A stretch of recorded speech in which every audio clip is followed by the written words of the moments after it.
Report with Sam Seder. The destiny of America is always safer in the hands of the people than in the conference rooms of any elite. Sam Seder. They are unanimous in their hate for me, and I welcome their hatred. We must guard against the acquisition of unwarranted influence, whether sought or unsought, by the military-industrial complex. The Majority Report with Sam Seder. And I get the feeling you've been cheated.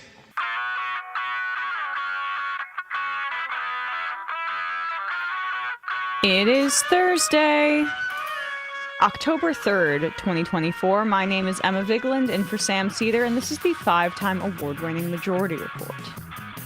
We are broadcasting live steps from the industrially ravaged Gowanus Canal in the heartland of America, downtown Brooklyn, USA. On the program today, Adam Hanieh, author of Crude Capitalism, Oil, Corporate Power, and the Making of the World Market.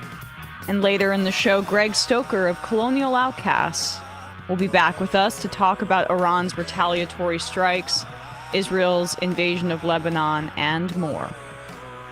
Also on the program, Judge Chutkan makes public portions of Jack Smith's brief detailing charges against Trump for trying to overturn the 2020 election. We'll go through that in just a bit.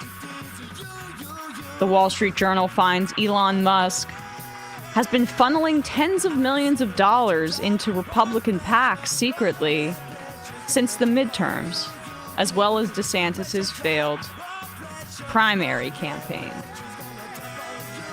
Harris visits Georgia amidst the wreckage of Hurricane Helene. Biden deploys 1,000 troops to assist with aid. At least 183 people have been killed in 6 states. And in the Southwest, record temperatures again. 117 degrees in Palm Springs yesterday, which is the highest temperature recorded ever in the U.S. in October. Harris's poll numbers remain fairly steady, with slight advantages in most swing states. Biden says he won't support Israel striking Iran's nuclear sites, which, my God, yes. And Israel kills at least 6 in a Beirut bombing of an apartment building. Turkish media reports that the IDF has wiped out 902 whole Palestinian families in Gaza over the past year. And where are the big tech censorship guys? The Intercept reports Meta is restricting the upside-down red triangle emoji, a symbol of Palestinian solidarity.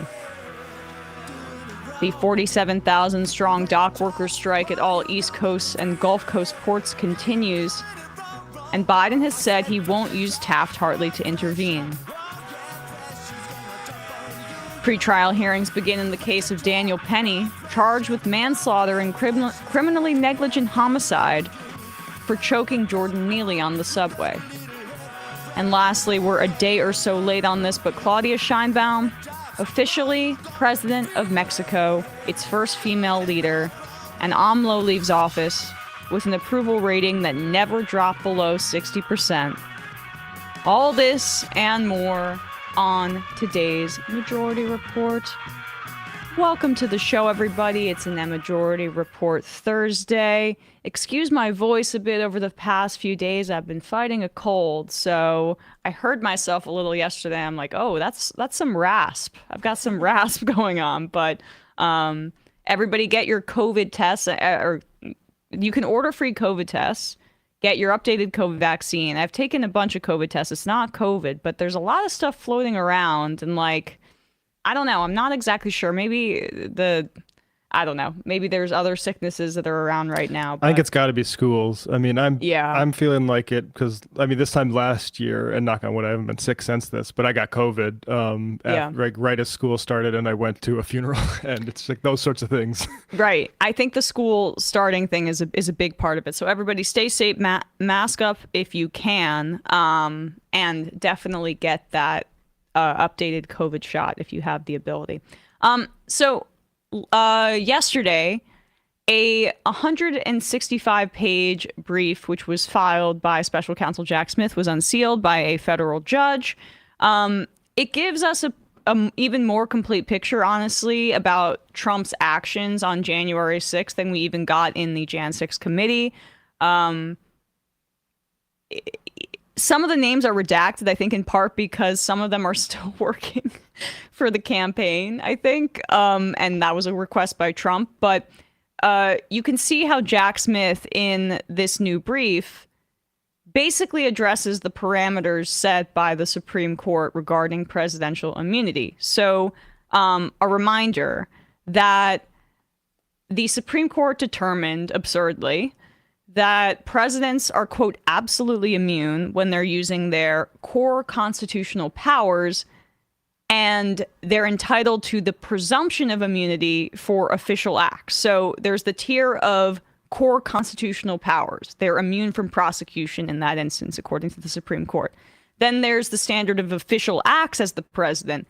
You're entitled to the presumption of immunity in that tier of official acts, but that doesn't necessarily mean, even in this absurd standard, that said official act would de facto be immune from prosecution. So just keeping that standard in mind, we're going to go through a little bit of the details here in this brief. It also mentions 77 possible witnesses, and they're identified by numbers. You can decode some of this stuff, which I'll try to do in terms of who they're referring to, but it's not entirely clear. There's a lot of players in this brief, and all of the names except for the defendant, aka Trump, and Pence, really, is basically redacted. So the brief basically goes through great pains to detail which allegations apply to Trump as an office holder versus an office seeker. Let's pull up the brief here, Bradley, if we could. So that's essentially in response to the presidential immunity piece.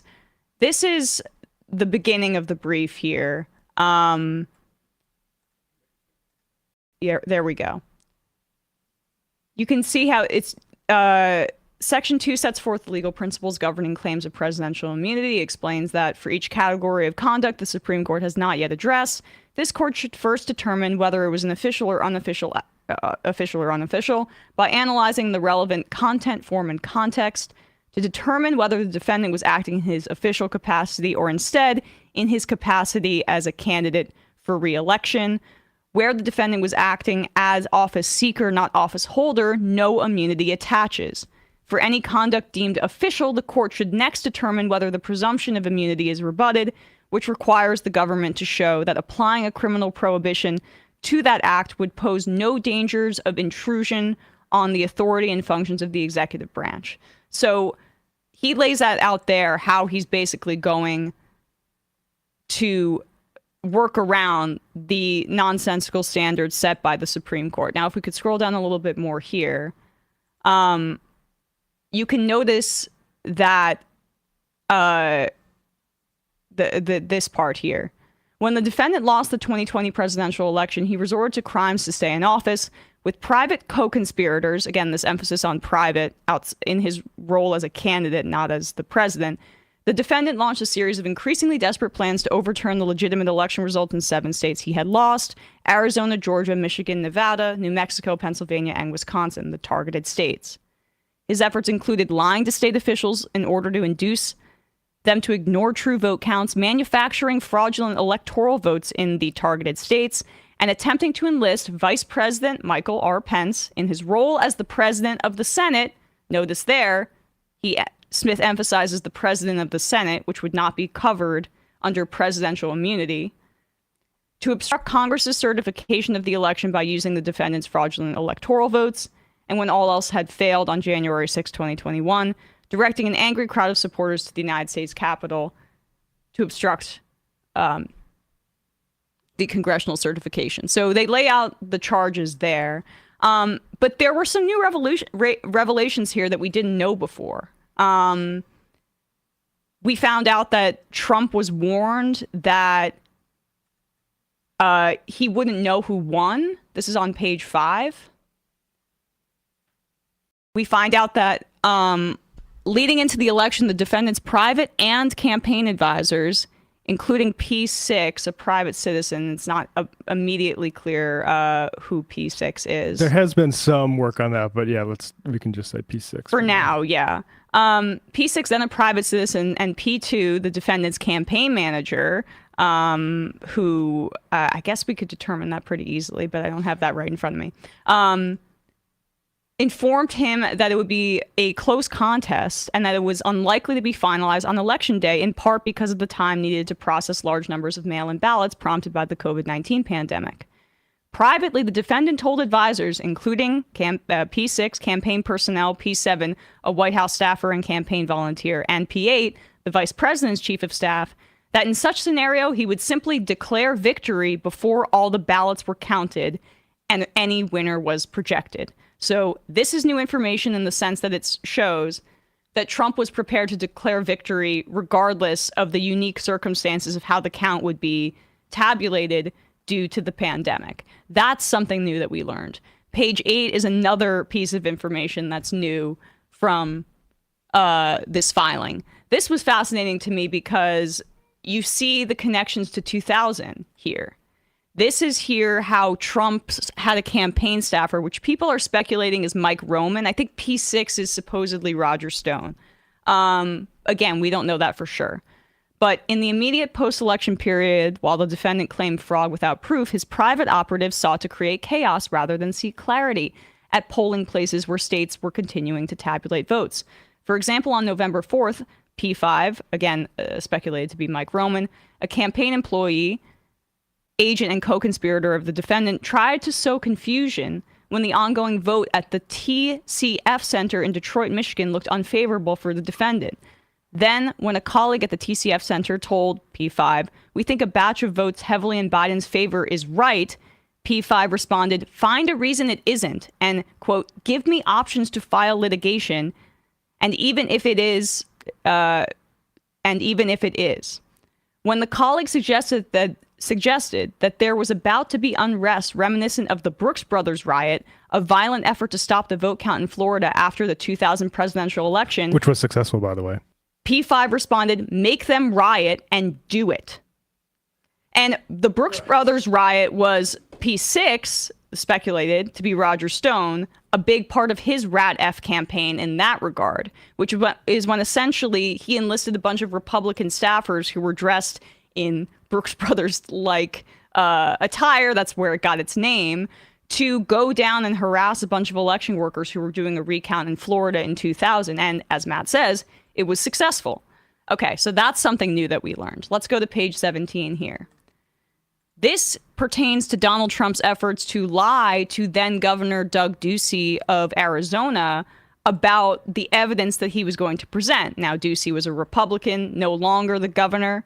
But here he says that on November 9th, Smith writes, for instance, 2 days after news networks projected that Biden had won, the defendant called the Arizona governor, Ducey, to ask him what was happening at the state level with the presidential vote count in Arizona. At that point, though Fox News had projected that Biden had won the state, several other news outlets, including ABC, NBC, CNN, and the New York Times, had not yet made a projection.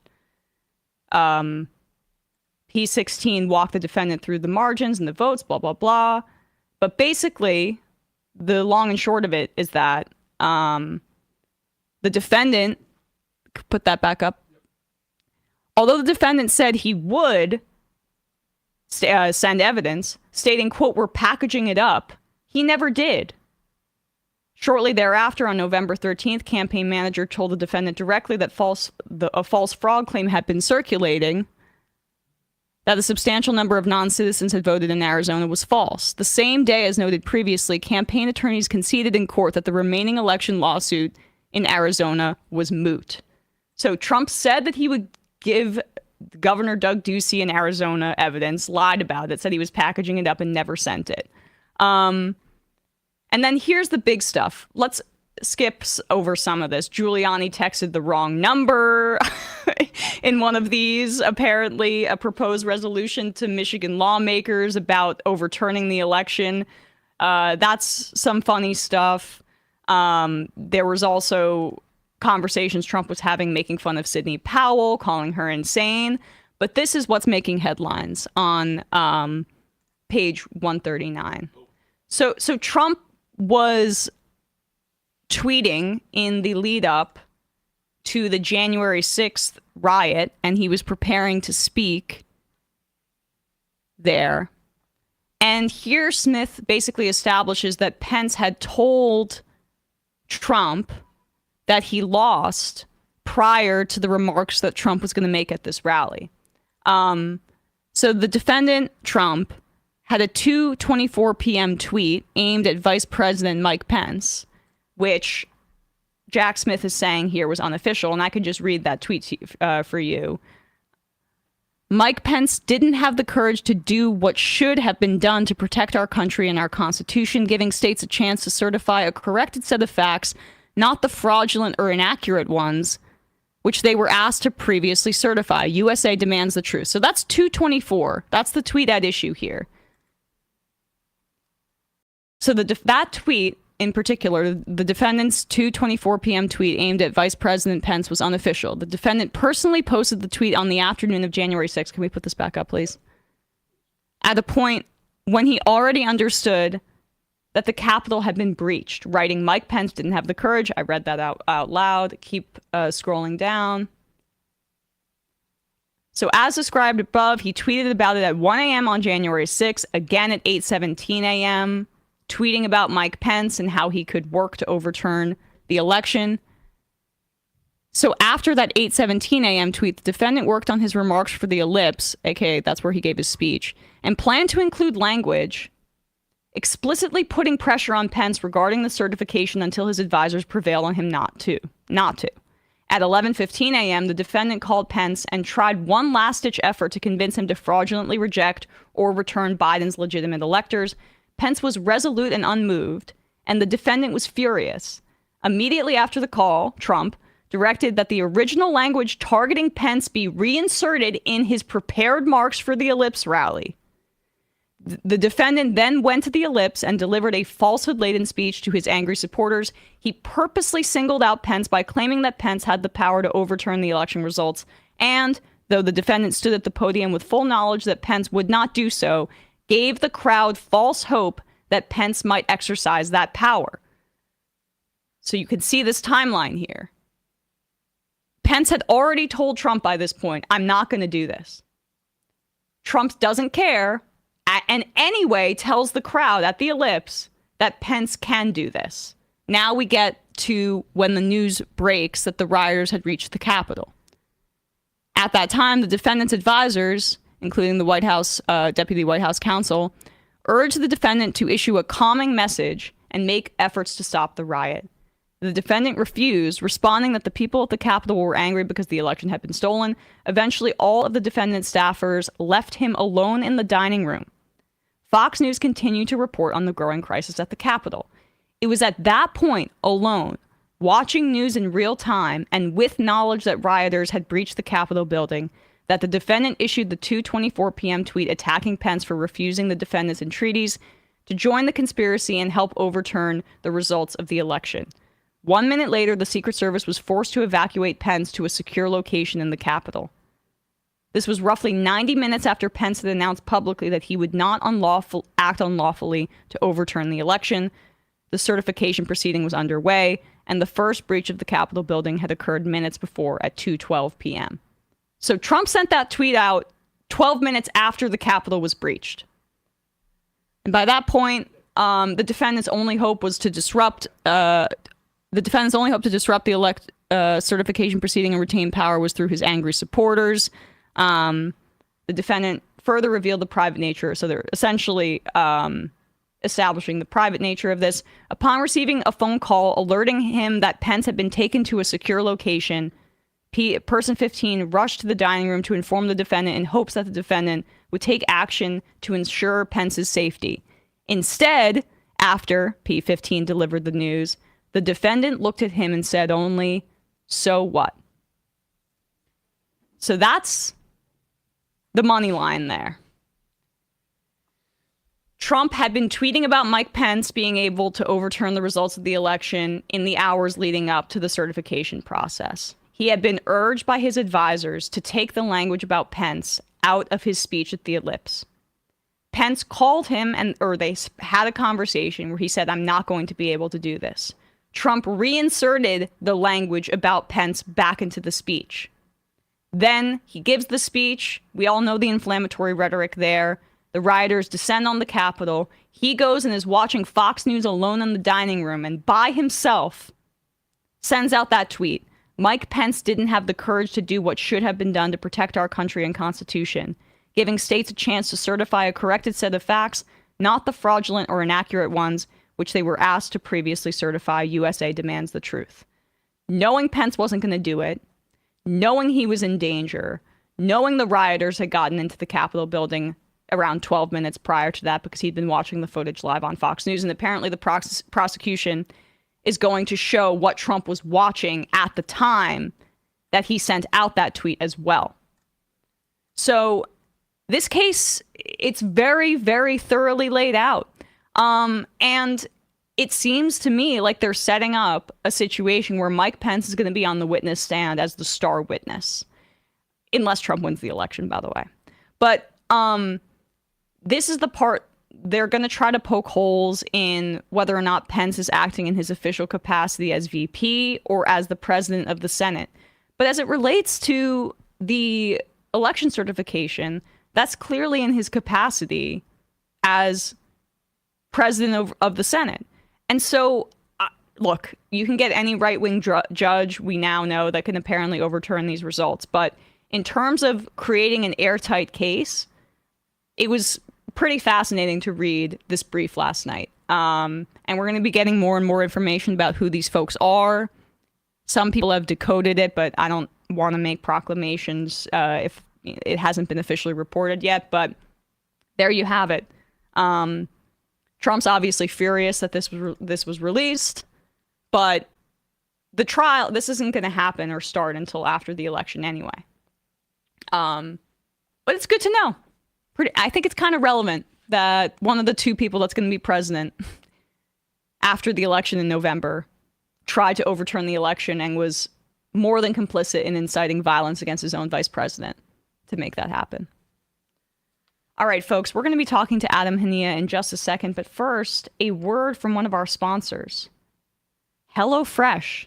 HelloFresh is extremely easy. You can get some of the great meals that you can make really quickly, especially if you're cooking for one or two, like I am. You don't have to overpay for ingredients. It's fresh. It tastes good. That bolognese is really phenomenal. I think I got a whole chicken dish from there as well. There's one pan options. HelloFresh helps with match you and your family's lifestyle and your meals. We want to thank HelloFresh for supporting the Majority Report. Make this fall the tastiest season yet with farm fresh produce and easy autumn-inspired recipes delivered right to your door with HelloFresh. And here's an offer from HelloFresh. Get 10 meals free at HelloFresh.com/free-majority. That's 10 free meals at HelloFresh.com/free-majority. One word. HelloFresh delivers all the pre-portioned ingredients you need to make easy homemade meals. All the proteins, veggies, sauces, spices, and more arrive in your box along with simple instructions that walk you through each step in the cooking process. Whip up tasty restaurant-style meals in your own kitchen without the high price tag of takeout and in less time than it takes to get delivery. HelloFresh has tons of options for whatever you're craving. Choose from a changing menu of over 50 recipes each week. Plus, take your pick from over 100 market add-on items like desserts, breakfasts, and snacks. With preferences like fit and wholesome, quick and easy, or vegetarian, you will always find something you love from HelloFresh. From hearty dinners to game day snacks, HelloFresh has a variety of recipes and flavors to perfectly accompany sweater weather. We're looking at you, pumpkin spice. Get 10 free meals at HelloFresh.com/free-majority. Applied across 7 boxes. New subscribers only. Varies by plan. That's 10 free HelloFresh meals just by going to HelloFresh.com/free-majority. And lastly, going online without ExpressVPN is like driving without health insurance. You might be a great driver, but with all the crazy people on the road these days, why would you want to take that risk? I'd like to thank ExpressVPN for supporting the Majority Report, and here is the deal. Visit expressvpn.com/majority and you get an extra 3 months free. Every time you connect to an unencrypted network in cafes, hotels, airports, etc., your online data is not secure. Any hacker on the same network can gain access and steal your personal data, passwords, bank logins, credit card details, and more. It does not take much technological knowledge to hack someone, unfortunately. Just some cheap hardware is needed. A smart 12-year-old could do it. And your data is valuable. Hackers can make up to $1,000 per person selling personal information on the dark web. ExpressVPN helps stop hackers from stealing your data by creating a secure encrypted tunnel between your device and the internet. ExpressVPN is super secure. It would take a hacker with a supercomputer over a billion years to get past ExpressVPN's encryption, and it's easy to use. You just fire up the app and click one button to get protected. It works on all devices, phones, laptops, tablets, etc. You can stay secure on the go, and it's rated #1 by top tech reviewers like CNET and The Verge. I use ExpressVPN all the time, particularly if I'm traveling on these big public Wi-Fi networks at hotels, etc. It works super easily. Secure your online data today by visiting expressvpn.com/majority. That's expressvpn.com/majority, and you can get an extra 3 months free. expressvpn.com/majority. All right, folks, we'll be right back with Adam Hanieh.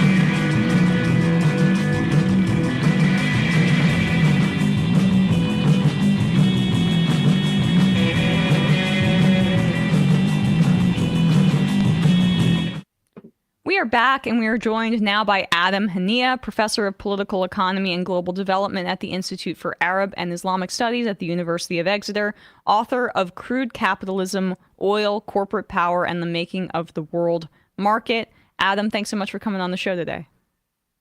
Thank you so much, Emma.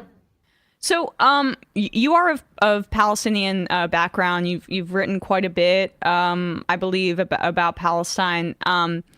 How has your lived experience, I mean, honestly, in this moment when you're reflecting on this, but also just relating, like, being from the area that is at the center of oil and global capitalism, how much of your own experience did you take into writing this book? A great deal, actually. It was, I mean, the book has been many, many years in the making, and I've spent years living in Palestine, living in the Middle East more broadly, and working in the area. And it's really struck me that I think the way the Middle East and Palestine is generally viewed by people outside the region is really problematic. It's one that it's one that's typically seen through a lens of conflict or religious conflict or human rights abuses. And the question of oil and the centrality of the Middle East to the global oil economy is often left out of the picture. And I really do think that it's impossible to understand what is going on. It's impossible to understand the year of genocide that we've been witnessing without actually centering the story of oil within this. And the story of oil within capitalism more specifically, that's what your book explores. We can just start, I think, from in the broadest way. How did oil become so central to our global economic capitalist system? Well, it's a thing that I think many people don't realize. We tend to take oil for granted. and not recognize that it was actually in the middle of the 20th century, around the time of World War II, that we saw this transition from coal as the principal fossil fuel towards oil.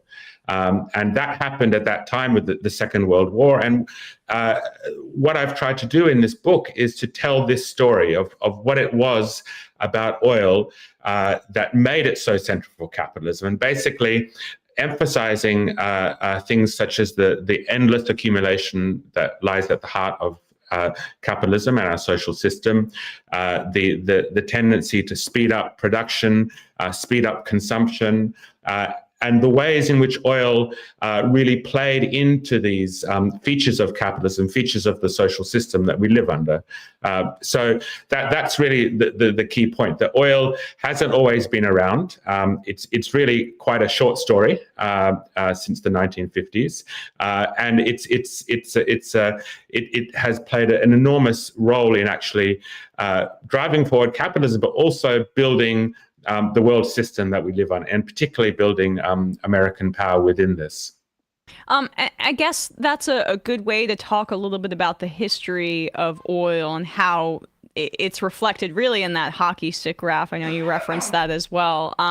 But that shows the level of emissions just skyrocketing in the later half of the 20th century. But can you view oil as like an outgrowth of coal, which the British were really dominantly using in the 1600s, 1700s, etc. But then oil being a more efficient way to use some of those systems that coal was embedded in as it relates to kind of Western industrialism?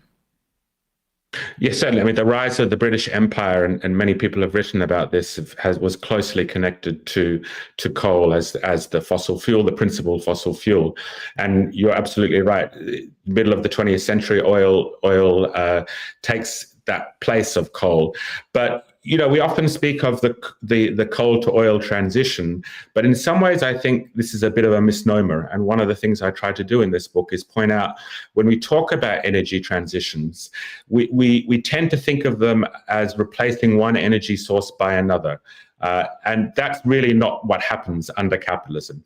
We can see the last several hundred years that we need to speak about the energy addition, an increase in energy, an additive process, not a replacement of energy. So coal, for example, continues to be used at record levels. In fact, the last year or so, there was record number of coal production globally.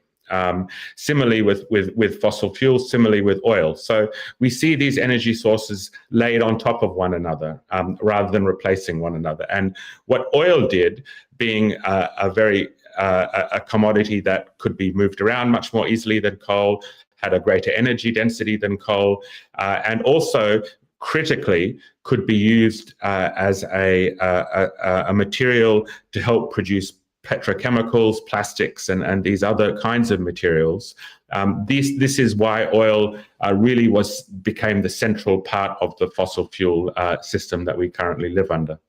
I think a lot of people don't know really that our plastics are made from oil. And we recently had a guest on to talk about how the oil and gas industry spent a ton of money trying to obscure the reality about the recyclability of plastic, where paper and glass and aluminum, it's much more straightforward. But with plastic, a great majority of it, they're not even able to recycle it. And plastics in and of themselves are so central to capitalist growth in the 20th century and to this day. Absolutely. This was really a central part of what I was trying to do in this book, was to say we need to think about oil beyond simply the question of a transport fuel. We need to think about the way that oil has become woven into every aspect of our daily lives, and petrochemicals and plastics is really a central part of this, because this natural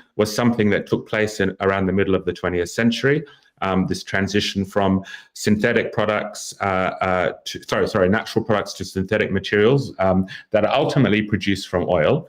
oil and gas, takes place. It's a fascinating but also quite a terrifying story that takes place after World War II, a US-led process, and it really transformed every aspect of our lives. So if you look, I'm sure, in the studio where you are, in the room where I am, everything is ultimately a product of oil. And once you stop and think about that, it really changes the way you think about oil as a fossil fuel and the problem of the climate crisis. For example, my shirt and all the clothes we wear are basically oil products. These are synthetic materials, polyesters and so forth, derived from oil. So things like fast fashion, the idea that we can increase the amount of clothes that we produce, many seasons of clothing production. This is a story of oil. It's a story of fossil fuels. It's not simply a story of labor exploitation. So really kind of centering. And as you say, the predictions about plastic use are quite horrifying. The OECD estimates, I think, that in the next 30 years that the production of plastics will triple at a global level over the next 30 years. And half of all plastics produced were only, half of all plastics ever made were only produced in the last 20 years. So it's really this ever accelerating quantity of plastics that are ultimately derived from oil.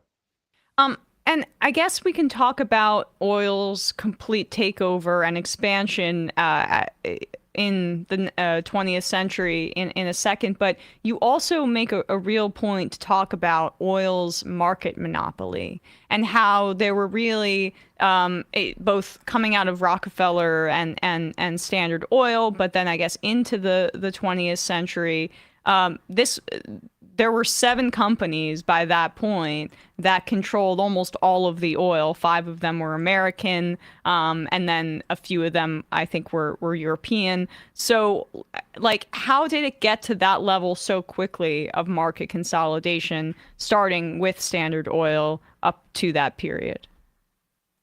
Well, one of the things that is very clear looking at the history of oil, and this is not simply a story of oil, it's a story of other sectors in capitalism, but oil, I think, really stands out, is that these large, very large oil companies they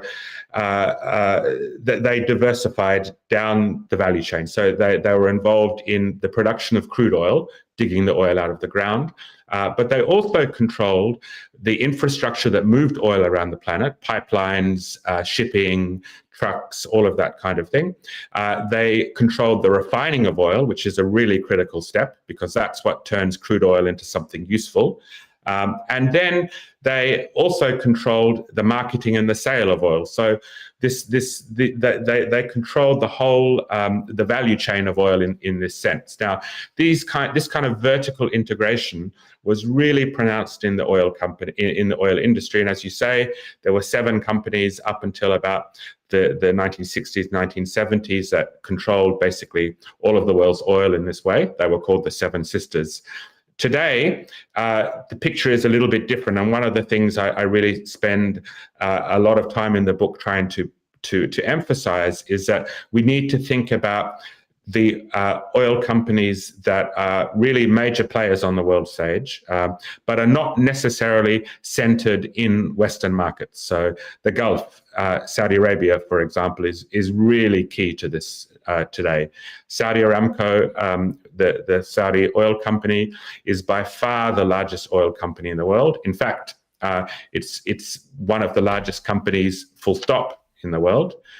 Its profits last year were more than $120 billion, which exceeded the combined profits of ExxonMobil, of Chevron, of Total, Shell, and BP, those big 5 Western companies. So Aramco, this big Saudi company, has followed the pattern that we saw established in those early days of oil by the Western companies, by Standard Oil, and itself is now diversified down the value chain. It's involved in the production of petrochemicals. It controls a big stake of the world's refining capacity and so forth. So trying to think about these new actors in the Gulf, in China, in Russia, as part of the story of oil, I think is really key to understanding what's going on today. And how much of American rivalry with the Soviet Union during this period can be mapped onto oil production? You wrote a little bit about Azerbaijan and the Soviet role in oil production. How did, if at all, that rivalry play into the United States' expanding interests in, the Middle East in that regard as well, with Saudi Arabia, as you mentioned? Well, in Azerbaijan, Baku was a center of world oil production in the early 20th century, in the early 1900s. It was, alongside the United States, the major center of oil production globally. And after the Russian Revolution in 1917, that Russian oil industry and the production in Baku, and then later in Western Siberia, becomes really key to how the Soviet economy was able to grow and to earn foreign currency and to bring in foreign goods and so forth. So there was a rivalry, if you like, where oil became quite a heated part of the way in which Americans looked at the Soviet Union. Later on, and really, here's where the Middle East really does play a key role. Middle East oil really becomes key to American power, again, after World War II. What happens after World War II is that British colonialism, French colonialism lose their grip over states in the Middle East. And it's the American empire that kind of steps in at this point. And builds relationships with the Gulf, with Saudi Arabia and other Gulf producers, as well as after 1967 war with Israel. And so these two pillars of American power in the region, Israel and the Gulf, is one way, or becomes very important to how the US kind of sees its global hegemony after the Second World War. I mean, I think it's instructive for people in this moment when you're viewing the role that Israel plays in the United States' foreign policy and how that connects with capitalism, and Israel's very strategic placement right near the Suez Canal. If you don't mind talking a little bit about that and how that played such an important role in that explosive growth of oil. Absolutely. The Suez Canal, Egypt, Israel's principal, being the principal ally of the United States, particularly after 1967. In the 1967 war, there was the Arab nationalist movements that were really destabilizing and presenting a threat to many of the governments in the region, also destabilizing Saudi Arabia and the Gulf oil producers. Those Arab nationalist movements, headquartered in Egypt, were defeated in 1967 by Israel. And that was the moment that the US really pivoted towards this alliance, which continues to this day. So, there's a lot of misconceptions about the Israel-US relationship. A lot of people think, Israel is outside of the control of the US, or it's acting against the interests of the US. But I really do think that the last year has shown unequivocally that Israel remains the principal ally of the US, and it's the US that calls the shots here in terms of funding, in terms of supplying weapons, and in terms of politically enabling Israel to do what it does in the region. Well, it functions really in the modern context in the colonial way, which I think is important to understanding that. And then as it relates to the other Arab states in the region, can you speak about their relationship with big oil and the United States? Because, look, we're talking a lot about Israel, of course, on a daily basis, but the refrain about promoting democracy in the Middle East is hilarious to me, darkly so, because really the United States relies on despots and undemocratic leaders in the Middle East because they wouldn't be able to bribe them so easily if there were democratic institutions, or say like, oh, wow, maybe a major country might own the means of production for their oil and may not want to do business with U.S. capitalists, et cetera. Like, it's an extremely undemocratic structure that we've attempted to cement by force in the Middle East for decades.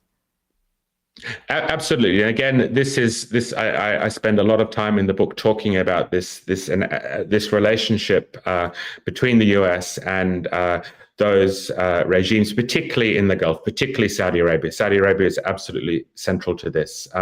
And what happened after World War II through the 60s and into the 70s, where the US basically said to the Saudi regime, we will guarantee your survival. We will support your rule. In return, we want you as the principal ally of American power in the region. So there was a whole range of agreements that were made in terms of the sale of weapons to the Gulf. Now the Middle East is the largest consumer of weapons imports globally, and it's on one side of this is Israel, but the other side is the Gulf states.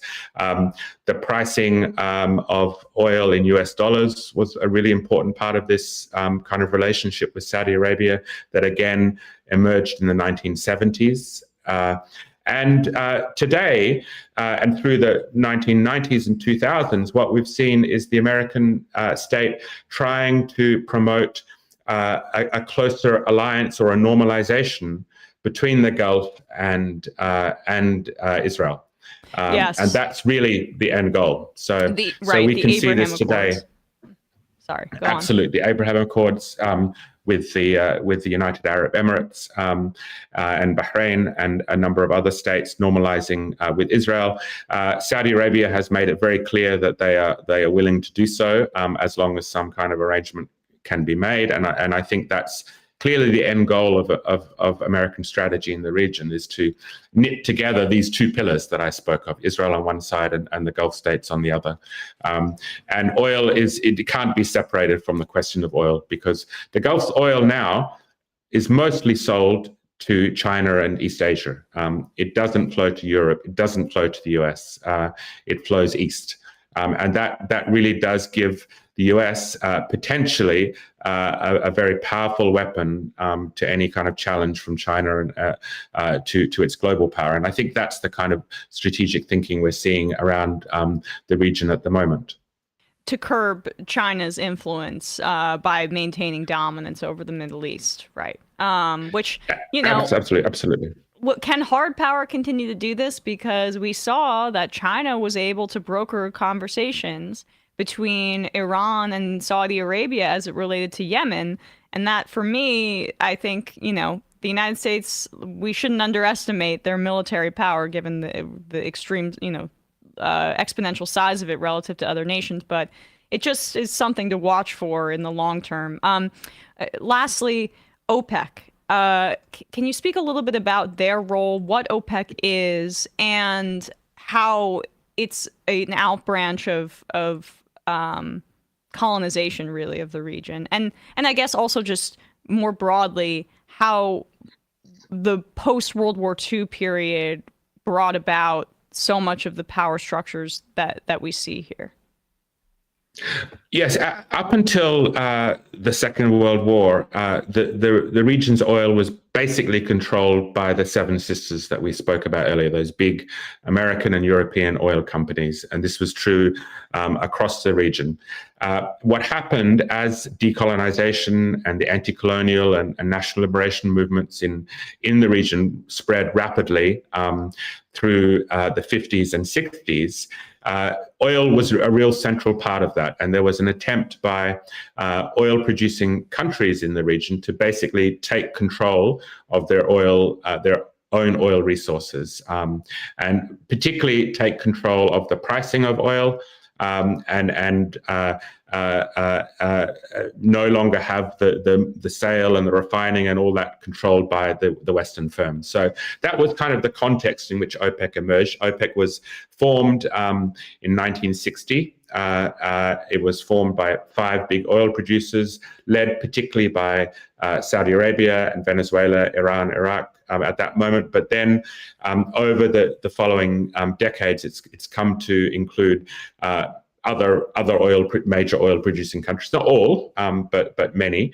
OPEC today has obviously a big say on levels of oil production, and in that sense, it affects the price of oil. But I think there's a lot of misconceptions about OPEC as well. OPEC is it's headed really by Saudi Arabia, and as we've said, Saudi Arabia remains quite firmly within the Western camp, within the American influence. So, to see it as some kind of anti-Western force, I think is mistaken. Well, the book is called Crude Capitalism, Oil, Corporate Power, and the Making of the World Market. Adam Hanieh, thank you so much for coming on the show today. We'll put a link to your book wherever people are listening to or watching this. Thank you so much, Emma. It's really been a real pleasure. Absolutely. Thanks. Likewise. All right, folks, we're going to take a quick break, and when we come back, we'll be joined by Greg Stoker.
We are back, and we are joined again by Greg Stoker, former United States Army Ranger and geopolitical analyst, host of the anti-imperialist Colonial Outcasts podcast.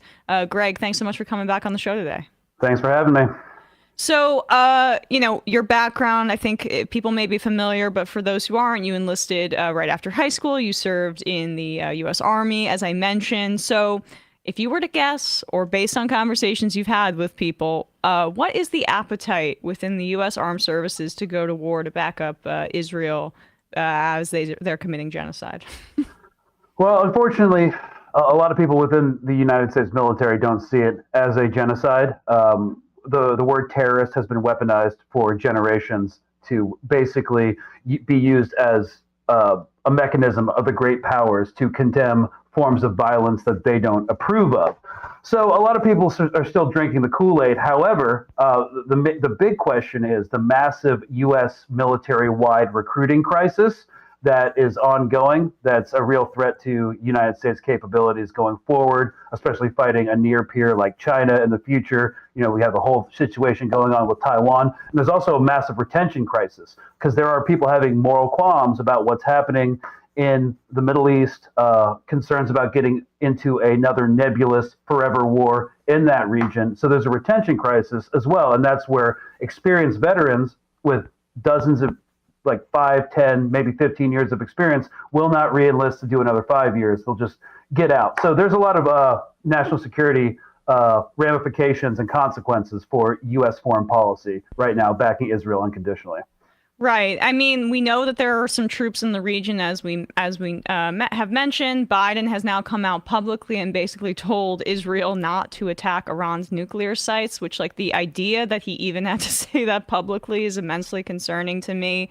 I mean, I guess let's go and do a little bit of a recap of what we've seen over the past week and a half, with Israel bombing the hell out of Lebanon, killing hundreds of people after they did 2 mass terrorist attacks, I would argue, with the pager explosion and the walkie-talkie explosion, sowing terror throughout Lebanon. It's basically a way to make people feel a lot of fear. Then they carpet bomb large areas outside of Beirut, and they killed hundreds of people.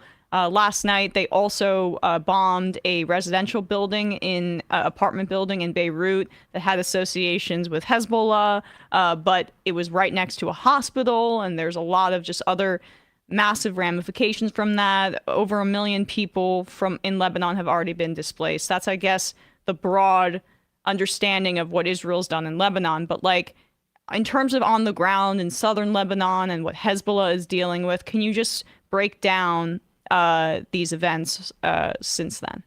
Well, I mean, I could definitely talk about the tactical situation going forward, and I think that's the best way to describe the insanity of this operation.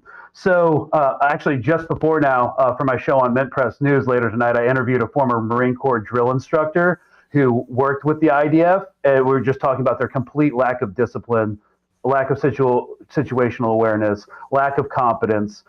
They basically only take pride in their ability to get F-35s, JDAMs, and press a button. And if you look at white papers from U.S. Army war colleges from 2006, they're doing exactly what they did in 2006 now that led to their defeat. An over-reliance on bombing campaigns, a lack of ground maneuverability, an unwillingness to get out of their vehicles and actually clear through terrain features.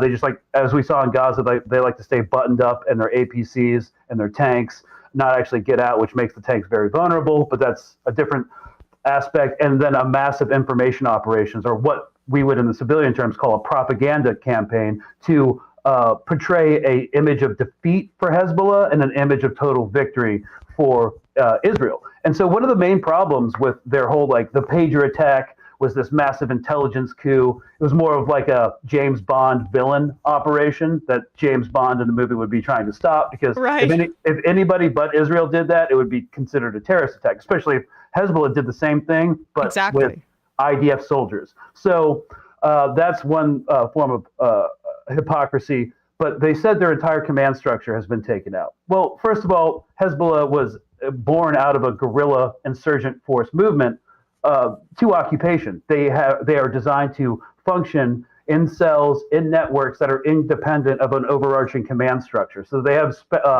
different SOPs, standard operating procedures, for what happens in certain areas when an invasion starts. Now, the terrain in southern Lebanon is mountainous. It's full of cover and concealment through rocks, trees, and Hezbollah, even though they're degraded to some extent, they're still effective.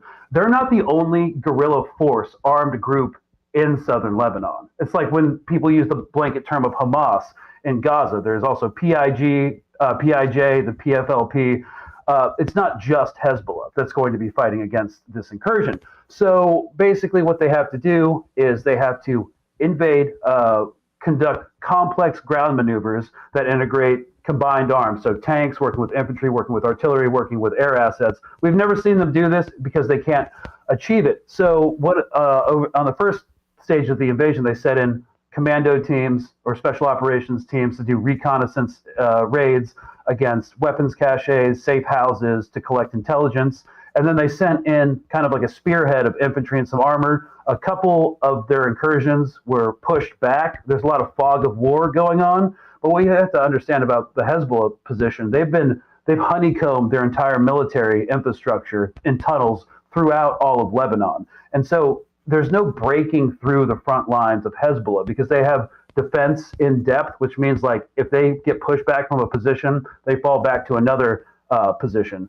behind that. And there's like sniper's nest, there's HBIDs, which is house-borne IEDs. So that's basically a house that's booby-trapped to explode. So last night, an entire Israeli commando team went inside one of them, and they lost the entire squad. So yeah, they're taking sustained casualties. It's a lot gnarlier than what we're seeing right now, but they, of course, have a media blackout on all operations. We don't see how they could possibly come out of this on top. Their stated military objective is to roll Hezbollah up to the Litani River and create a buffer zone. Yeah. In order but reoccupy southern Lebanon, which Hezbollah already kicked them out of previously, and it was a hornet's nest at the time. Yeah, and in order to reoccupy and create a buffer zone, they would have to clear all of southern Lebanon, which they can't do because they couldn't clear Gaza. They couldn't defeat Hamas in Gaza.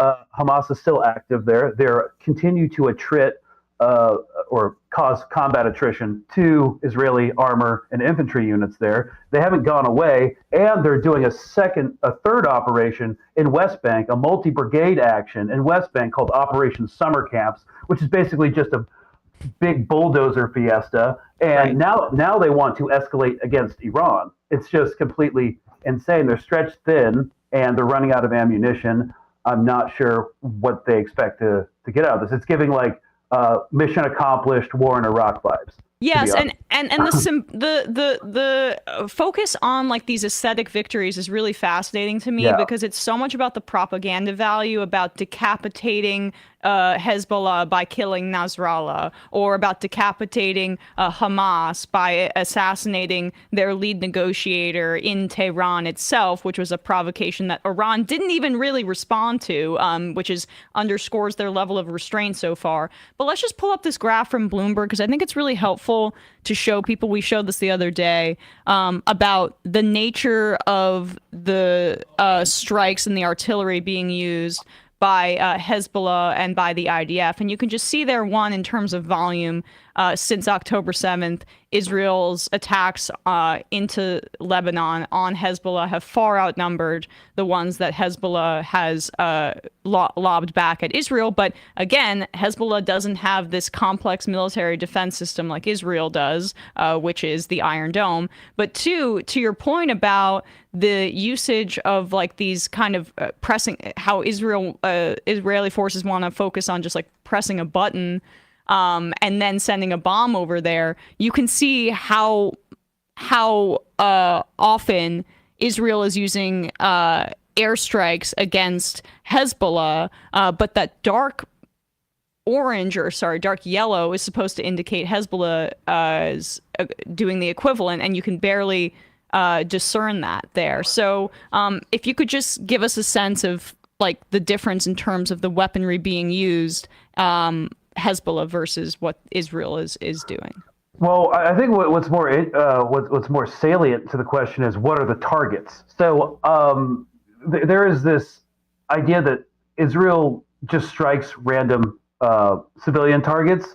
I think that's true to a certain extent, but they are definitely targeting military personnel. They just don't care about civilian how many civilians casualties. die. Yeah. So they're like, oh, he's in an apartment complex with 60 other families. Well, he's there, so they'll just drop it. So I don't think it's necessarily carpet bombing based off of the battle damage and the locations. I haven't seen any evidence of carpet bombing. I think it's more like, oh, well, I guess we're going to have to drop the entire neighborhood, which is what happened with Nasrallah. So they just don't have any collateral damage estimate or methodology that the U.S. Army, for all its sins, does. So it's actually quite egregious, and it goes back to their military doctrine, which is actually named after the suburb that they're actively bombing right now, the Da'iyah doctrine. It's to collectively punish the civilian population in order to get them to rise up or put political pressure on Hezbollah or Hamas in Gaza to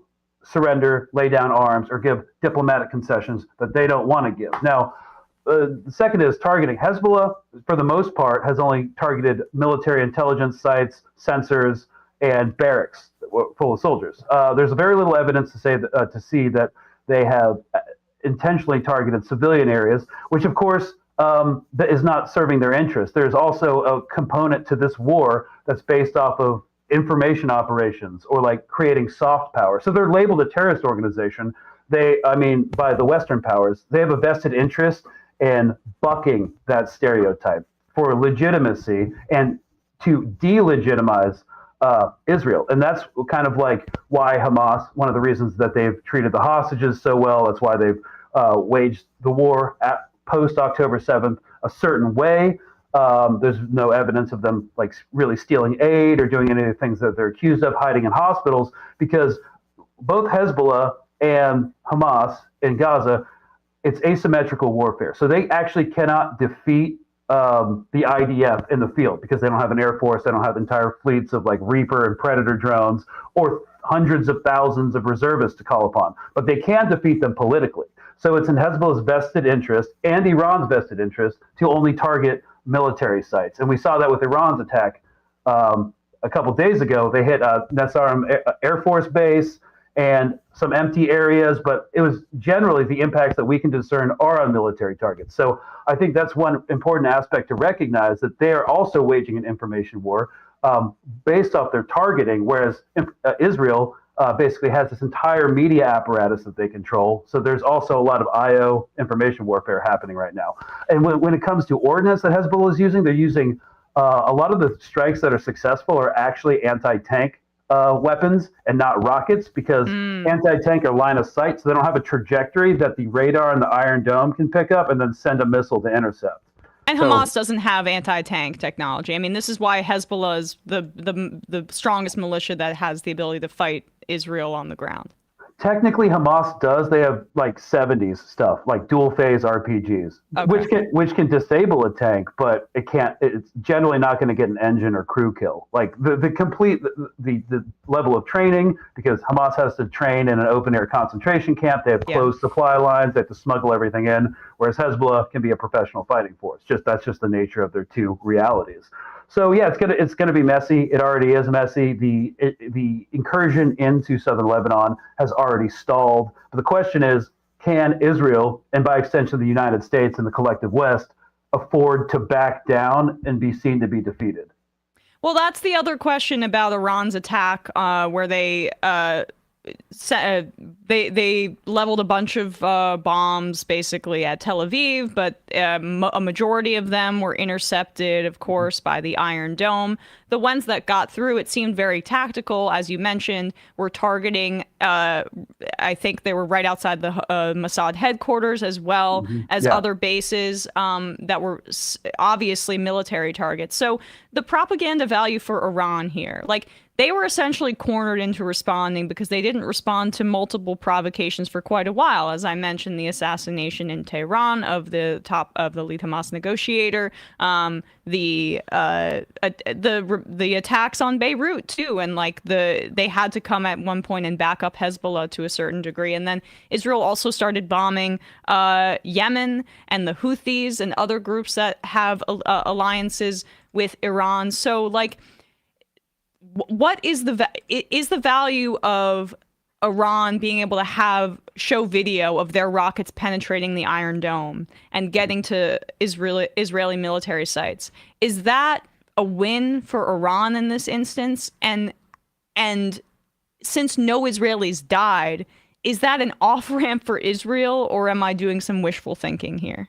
No, I think well, first of all, I think we need to appreciate the place, the internal space that the Iron Dome occupies in the public consciousness of Israel. It's their magical umbrella that keeps them safe and allows them to act with impunity in the region.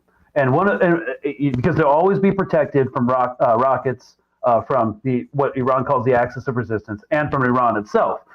It was penetrated. We saw at least 30 strikes from multiple angles, so we know it's not like we can actually count them throughout. It was a massive success in defeating the Iron Dome. And Iran has hundreds and hundreds and hundreds, probably millions of rockets, right? That was just 200. And the question now is, can they sustain that level of fire while being under attack from Israel? Because Israel might have nukes, but Iran could achieve complete target devastation. And the reason Israel hates Iran so much, one of the reasons, is because it's the only power in the region that can check their impunity. Now, it is an off-ramp because they didn't kill anyone. They didn't destroy any civilian targets. They did kill a Palestinian, but Israel, of course, doesn't care about that. Well, I mean, they've certainly capitalized on it for a propaganda piece. Right. So it does give them an off-ramp. It gives them the opportunity to recognize that the Iron Dome experienced a systemic failure, either because there were too many targets it couldn't attack, or because it ran out of ammunition too fast. We'll never know.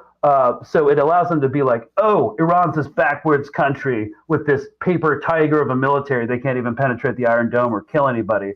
And what Israel should do, I think, is just blast the propaganda to their own public, blast it into the West, be like, yes, Iran is completely incompetent. They're not really a threat. We don't really need to respond because we're fighting against Hezbollah and we're going to destroy their proxy. Leave it at that. That would be the sensible thing to do. That wouldn't ignite a regional war. However, but we've seen this entire media push that they're doing. They're putting on like IDF officers and Benjamin Netanyahu are just on like saying the most hawkish things. And you have, what is it, Brett Stevens in the New York Times writing an op-ed that bombing like a war with Iran is a must. I forget the headline, but it was insane. It reminded me of like 2003 push to Iraq war type stuff that we saw in the media. And I don't know, they should definitely de-escalate. Iran did give them an off-ramp, but I'm not sure if they can tolerate off-ramps. And are you, is it your assessment that the United States is at least having back-channel conversations with the Iranians? Because I think Israel's trying to portray the fact that they knew when the attack was coming an hour before Iran launched the missiles at Tel Aviv and other parts of Israel. They're trying to portray that as if this is some espionage win, when I wouldn't be shocked if the United States is communicating with the Iranians via intermediaries to get some of this information. Oh, yeah, even in a war, like our security people will talk to their security people because we don't want mass annihilation. So whether they did or not, I'm not sure. There was definitely back-channel communications before the first strike where the U.S., because the U.S. was saying like, hey, we're not going to get involved. We're going to do intercepts, but we will not support any reprisal. Because both the U.S. and Iran do not want to go to war with each other. Yep.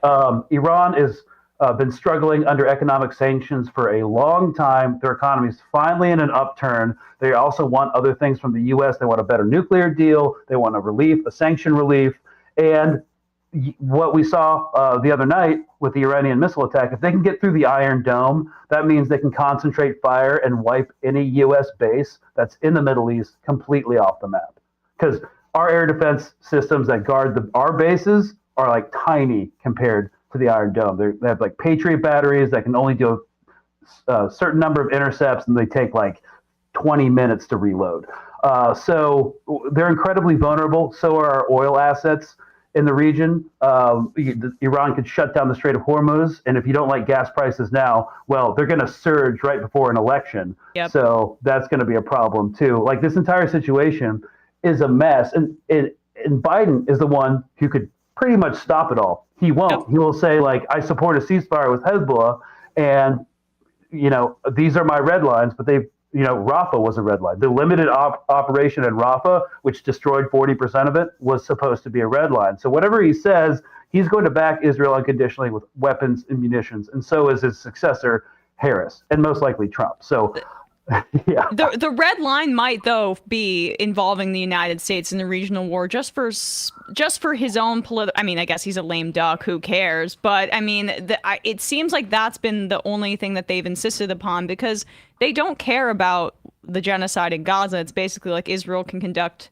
its affairs in the open air concentration camp that it controls no matter what. But if it imperils, like, say, I don't know, U.S. interests in the region, where you see reports that Lloyd Austin was made aware of the Nasrallah strike like right before they did it, according to the Jerusalem Post, and that he was furious about it, and how his counterpart Yoav Gallant basically was like, "Hey, sorry," and didn't communicate with him in that same way. Like, there's a world, I feel like, where the strategic value of Israel, like, they can commit genocide, whatever. But if you're going to drag the United States into this and imperil, I don't know, Pentagon interests, perhaps that's the actual red line. I don't know.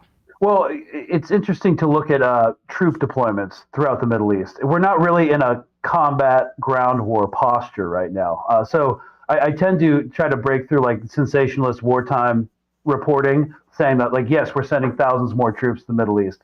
Okay, what are the troops, though? Are they active duty combat units like a Marine Expeditionary Force or like the 101st Airborne Division? No, they're mostly support personnel for an extra couple fighter wings that are going to Qatar and other air bases in the Gulf.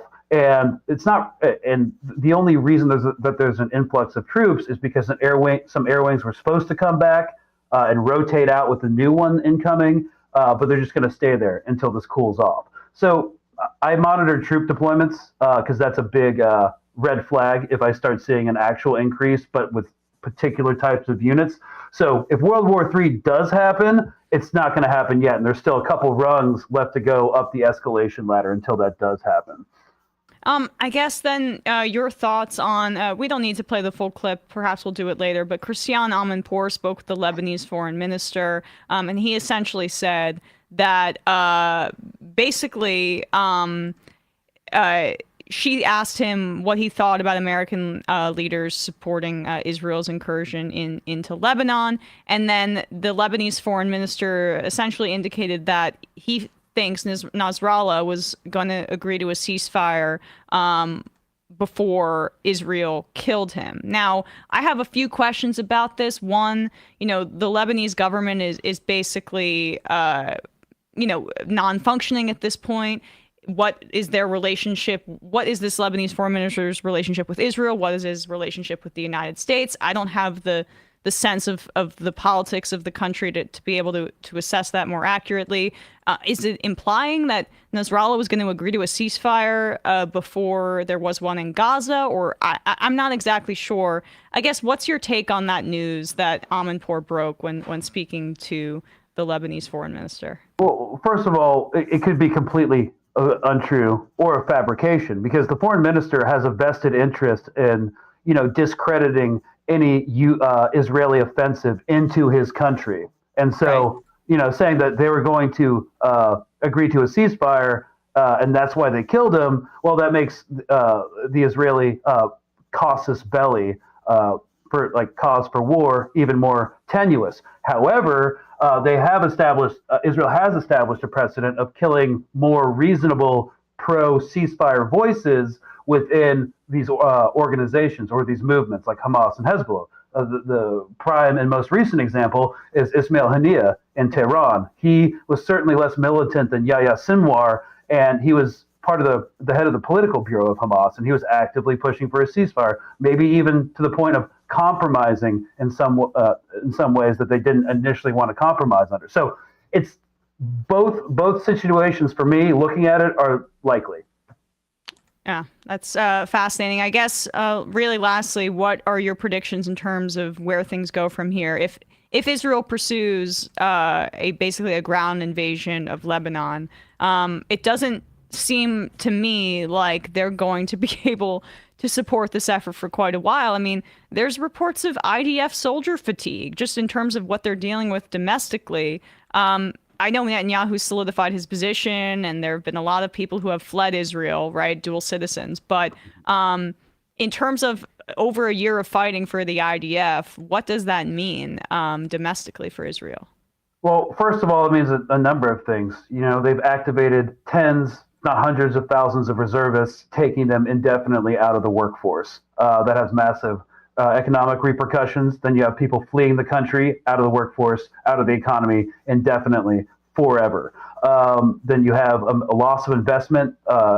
Intel was supposed to build that multi-billion-dollar chip factory in Israel, but they won't because they have a fiduciary responsibility to their shareholders not to have it get blown up by Hezbollah because Israel is no longer secure. Right. There's a lot of factors. There's not just army fatigue. We also have to fund them.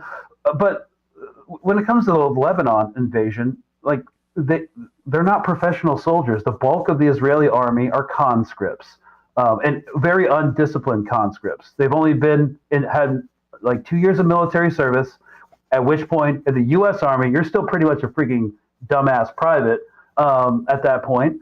And their leaders are way too young. They have like 19-year-old sergeants. I didn't attain like a non-commissioned officer rank until I was 23, and that was considered fast-tracking it. They're like not emotionally or intellectually up or psychologically up to par. And most of them are reserves. They did their 2 years of service. They've been out for years, potentially, and they thought they were going to spend the rest of their lives having a good life, working IT in Tel Aviv, and now they're like going into essentially the lion's den. And we saw videos of them praying before, and I've been into it. In Afghanistan, I can notice when people are scared; they're terrified. So there's a huge morale issue. There's a propaganda screen. We're both on the far right platform that is X, formerly Twitter. So we see the narrative that's going around by paid propagandists, and it's not the reality on the ground. They're not prepared to fight a ground war, just like in 2006, because looking at what they're doing now in Gaza and in Lebanon and comparing it to how that operation in 2006 went down, they haven't updated anything. And I think it's going to go much the same way. The Israeli army is used to conducting short, 4 to 6 week violent wars where they saturation bomb everything. Now, they're fighting a war of attrition the first time, and they don't have the architecture or infrastructure to do so. So they're going to keep fighting in Lebanon as long as they can. I don't know how long it's going to be. They're going to declare victory without achieving any of their objectives. And it's convenient that they haven't really given any operational objectives for the ground invasion. So that's kind of like, is it really a military operation, or are they trying to just take more land? Either way, it's not strategically or tactically viable at all, and it's not going to end well for anybody. Beirut's going to get bombed relentlessly, and the Bekaa Valley, especially the more losses that they take on the ground, and it's just going to be what we, and sorry to curse on your channel, it's what we would call in the military an absolute unmitigated shit show. That's how the operation's going to end. Yeah, and I mean, how can they defeat Hezbollah? They have not defeated Hamas at all. They haven't made any ground in that regard. And it doesn't even matter, just as a meta point, like, if you defeat Hezbollah, you defeat Hamas. Okay, resistance is going to call itself something new when it crops up the next time. So that's the problem. And then they're also bombing multiple other countries. There's some unverified reports about bombings this morning. I haven't been able to read into that, but... No, there's some unverified reports that some airstrikes landed close to a Russian base and may perhaps blow up a Russian ammo depot. So, yeah. In which country was that? Was that Syria? Syria. Yeah. So that's a whole nother rabbit hole, though. Another way to get the United States involved, then, right? Yeah. It seems like that might be the aim. But anyway, Greg Stoker, it's always great to talk to you. You should check out the Colonial Outcasts podcast. You guys also have a Patreon. We'll put a link to that wherever people are listening to or watching this. Thanks so much, Greg. Thank you. All right. With that, we're going to wrap up the first part of this program and head into the fun half, where the number is 646-257-3920. Matt, what's happening on Left Reckoning? Left Reckoning this weekend, we're going to have a discussion with Cole Stangler on France and what's been going on there since the initial good sign about the Popular Front, and then it turns out the dastardly centrists and capitalists the liberal capitalists don't like to make that stuff work. So we'll be patreon.com/leftreckoning to get access to that. That couldn't be happening here too. I don't know. It's weird who all the who wins out in the end. Who we talk about as the sort of like compromised member of a coalition and maybe like unhelpful, and who is actually the snake in the grass. But interesting. All right. On ESPN today, we're going to be giving our picks against the spread. You can check that out at youtube.com/ESPN show. We have Brandon, do we not? Soon enough. There he is. But we do, but your mic muted. is not connected. So Bradley, if you want to prompt his microphone. Because we are not hearing from Brandon. I'll read some IMs while we get that connected. So you're telling me the most internationally rumored best hand-to-hand combat army is actually being lazy and aren't doing anything close to hand-to-hand combat. Why does this not surprise me in regards to their connection to the U.S. and the exaggeration of how great we are in everything and anything? I mean, Israel does that. That's a part of it. I think that's just like Western chauvinism, but and like marketing for Krav Maga. But Israel's takes very seriously the propaganda value about the IDF. And I think that that's made manifest in like basically how we in the Western press haven't heard much at all about supposedly a pretty failed limited operation in southern Lebanon. But we now have Brandon and we have Binder. Hello, guys. Hey, how are you? I'm doing well. Brandon, can you hear us? No. No, that's the wrong mic. We're getting a signal from you, but it's like just noise and not your voice at all. Yeah. Wait, now we hear you. Oh, there you go. There you are. Oh, no, all right. The VoIP, is that what this is that we use? Sometimes it just gives me 18 different options for the same microphone. But right, exactly. Binder, what's happening on your shows? Yeah, sure. So this week, like you guys did over there, the leftist mafia crew got together before the usual Thursday, and we did the debate, the vice presidential debate commentary live watch stream. So that was the show this week, youtube.com/Matt Binder, if you want to go check that out. And then the crew is getting together again tonight for the usual Thursday night leftist mafia episode, 8:30 tonight, youtube.com/Matt Binder. Wonderful. And Brandon, what's happening on the discourse? Well, last week was actually very exciting because I decided to start my solo streaming journey. I know it's very exciting. So a few lucky fans were able to catch that first stream live, which will also be up on the Patreon and I guess also the Twitch channel. Did you turn VOD on? Because the first time, I know a few people have done this, including me, that the very first inaugural Twitch stream, that VOD is not turned on automatically, so often you lose those. We will figure it out. I definitely have the file saved, so we will figure that out. I'm sure someone will let me know everything that I'm doing wrong. But on that, we watched some clips from InfoWars discussing the bounty on Donald Trump's head that was placed by the last assassin, his second assassin. Oh, was it Ukraine related? No, I think it's Iran related, actually. Oh. But wait, that guy that was like the sort of Ukraine guy was also related to Iran? Well, I mean, there are many ideas out there, many ideas being floated out there. But one idea that has been being floated out there by many right-wing commentators, including libs of TikTok, is that in his manifesto/note, he mentioned leaving a $150,000 bounty on Donald Trump for whoever picked up his torch and decided to our former president. And people have been treating this like it's a real thing. Right-wingers have been treating this like it's a real bounty on his head, and it's produced some pretty good content, as well as we also watched that same clip you guys did on the Majority Report of Eric Weinstein crying over Marx. Oh, yes. Which was especially funny. But he was so afraid to say the horrors of what can be unburdened by what has been.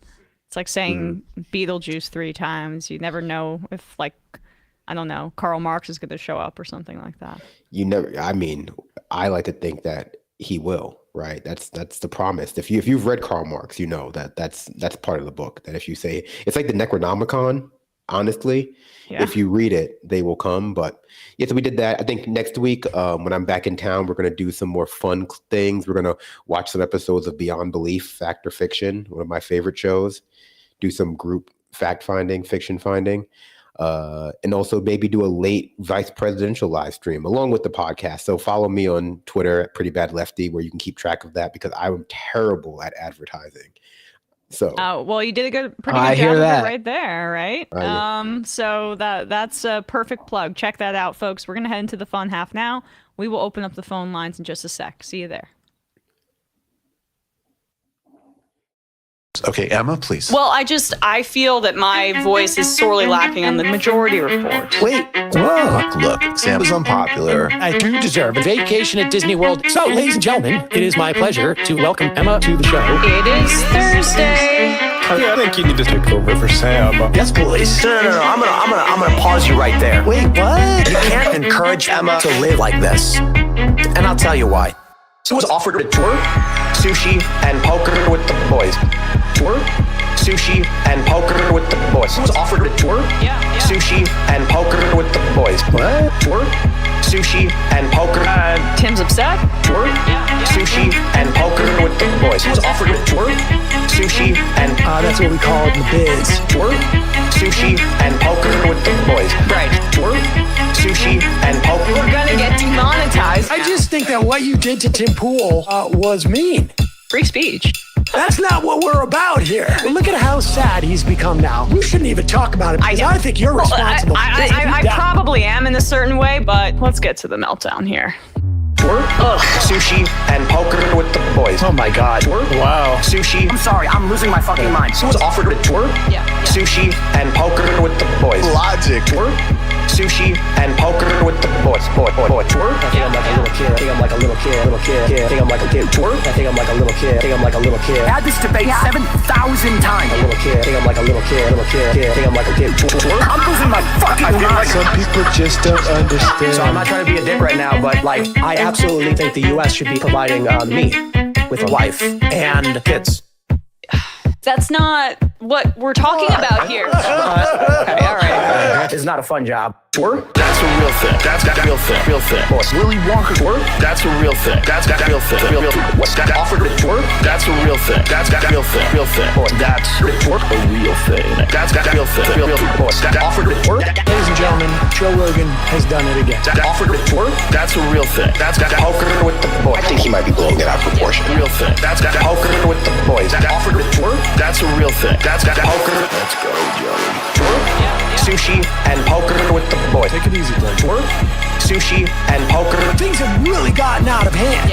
Sushi and poker with the boys. Delusional. Tour, deluded. Sushi. You don't have a clue as to what's going on. Live YouTube. Sam has like the weight of the world on his shoulders. Sam doesn't want to do this show anymore. It was so much easier when the Majority Report was just you. You were happy. Let's change the subject. Right.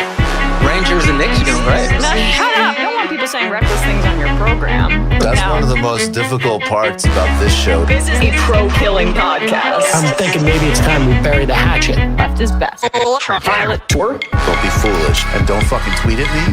And don't bitch. The way Emma has cucked all of these people. Love it. That's where my heart is. So I wrote my honors thesis about it. Oh. Sorry. She wrote an honors thesis. I guess I should hand the main mic to you now. You are to the right of me on foreign policy. We already fund Israel, dude. Are you against that? That's a tougher question. I don't have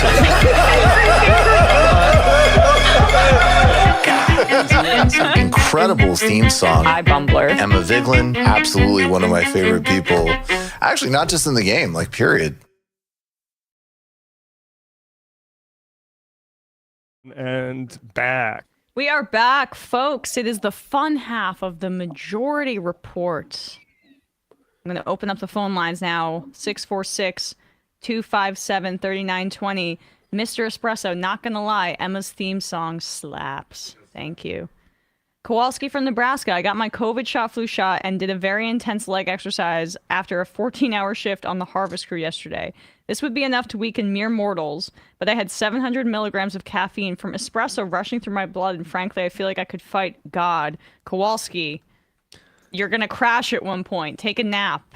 Kowalski, you making the espresso out at the farm? I'm curious what your situation is. I got one of those espresso pod things. Oh, you did? Yeah. I'm not, espresso can sometimes just be like too heavy for like in terms of that caffeine concentration. But there are people that drink like Monster Energy and are totally cool with it. That's not me. I don't think I could do that. I get a nice cup of coffee. My gym has a coffee machine and an espresso machine that also makes cappuccinos, and I'll just get like a whole cup while I'm there. I'll be taking sips. It's very European. I'll be taking sips right between my squat sets. Is it free? It's free. Yep. When I worked at Vice News, that was the best thing. Is I used